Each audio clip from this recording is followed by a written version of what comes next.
Del Evangelio según San Juan. Cuando Jesús acabó de lavar los pies a sus discípulos, les dijo: Os aseguro, el criado no es más que su amo, ni el enviado es más que el que lo envía. Puesto que sabéis esto, dichosos vosotros si lo ponéis en práctica. No lo digo por todos vosotros. Yo sé bien a quienes he elegido, pero tiene que cumplirse la Escritura. El que compartía mi pan me ha traicionado. Os lo digo ahora antes de que suceda, para que cuando suceda creáis que yo soy. Os lo aseguro, el que recibe a mi enviado, me recibe a mí, y el que me recibe, recibe al que me ha enviado. Palabra del Señor. Gloria a ti, Señor Jesús. Seguimos leyendo el libro de los Hechos de los Apóstoles, que hoy nos empieza a presentar el ministerio de San Pablo y sus compañeros, que llegan a Antioquía, no la de Siria, desde donde habían partido, sino Antioquía de Pisidia, cerca de Galacia, en lo que hoy llamamos Turquía. Y el discurso de Pablo que leeremos entre hoy y mañana, para ver las consecuencias posteriores, el sábado, es el típico que pronunciará cuando sus oyentes son los judíos, es decir, cuando es invitado a predicar en la sinagoga.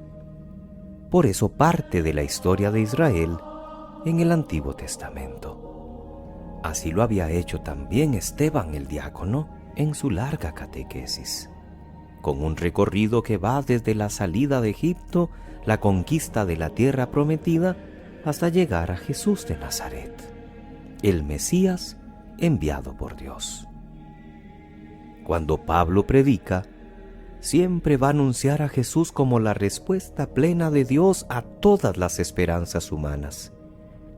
Pablo con ello nos enseña hoy a también sintonizar con las esperanzas y los deseos de nuestros contemporáneos, jóvenes o mayores, creyentes o alejados, para poder presentar a Jesús como el que da pleno sentido a nuestra vida y a nuestra existencia.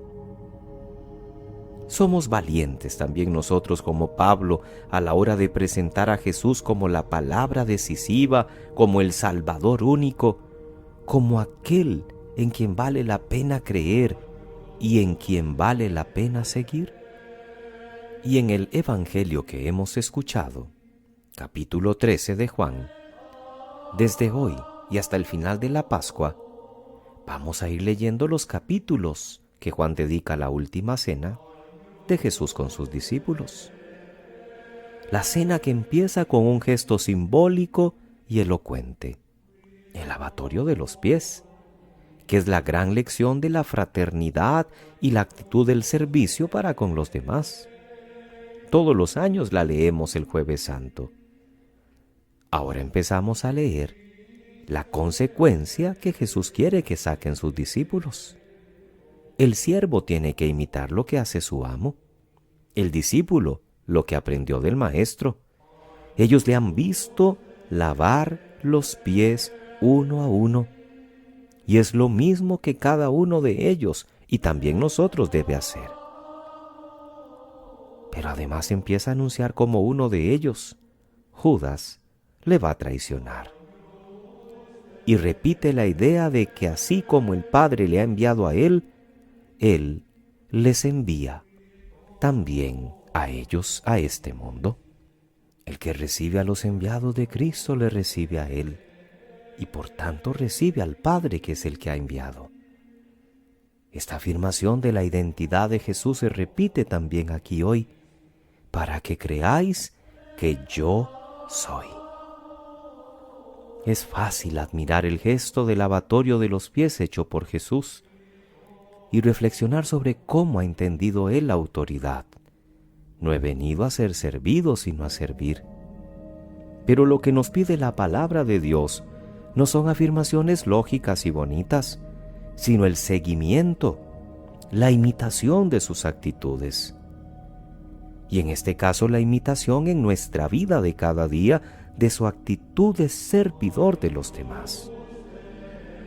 En la Eucaristía Jesús se nos da como el pan vivo que ha bajado del cielo.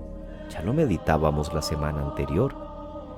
Y nos hace participar de su entrega de la cruz por la vida de los demás. Y Él mismo nos encargó que celebráramos la Eucaristía. Haced esto en conmemoración mía. Pero además nos encargó que le imitáramos en el lavatorio de los pies, en el servicio. Por eso no puede haber Eucaristía si no hay servicio. No puede haber servicio si no nos alimentamos primero de la Eucaristía. Es que yo no sé para qué ir tanto a misa, es mejor hacer. ¿Y con qué fuerzas? Y el que va mucho a misa no puede quedarse únicamente en este regalo hermoso de Dios, sino que la consecuencia de participar del misterio le debe llevar a comprometerse en las tareas de cada día. No podemos solamente tomar uno de los extremos dejando el otro. Si yo quiero ser servidor, tengo que alimentarme para fortalecerme. Y si me estoy alimentando y fortaleciendo, tengo que ser servidor como el Maestro. Dichosos nosotros si lo ponemos en práctica, ha dicho Jesús. Por eso tenemos que pedirle que nuestra fe sea una fe comprometida y que no nos quedemos únicamente en una actitud intimista entre Dios y nosotros. Que pasen muy feliz jueves, queridos hermanos, jueves eucarístico, jueves sacerdotal. Que podamos orar por nuestros sacerdotes. Estamos en la 4ª semana de Pascua, la semana del Buen Pastor toda ella. No dejemos de orar para que Dios siga enviando muchos operarios a su mies.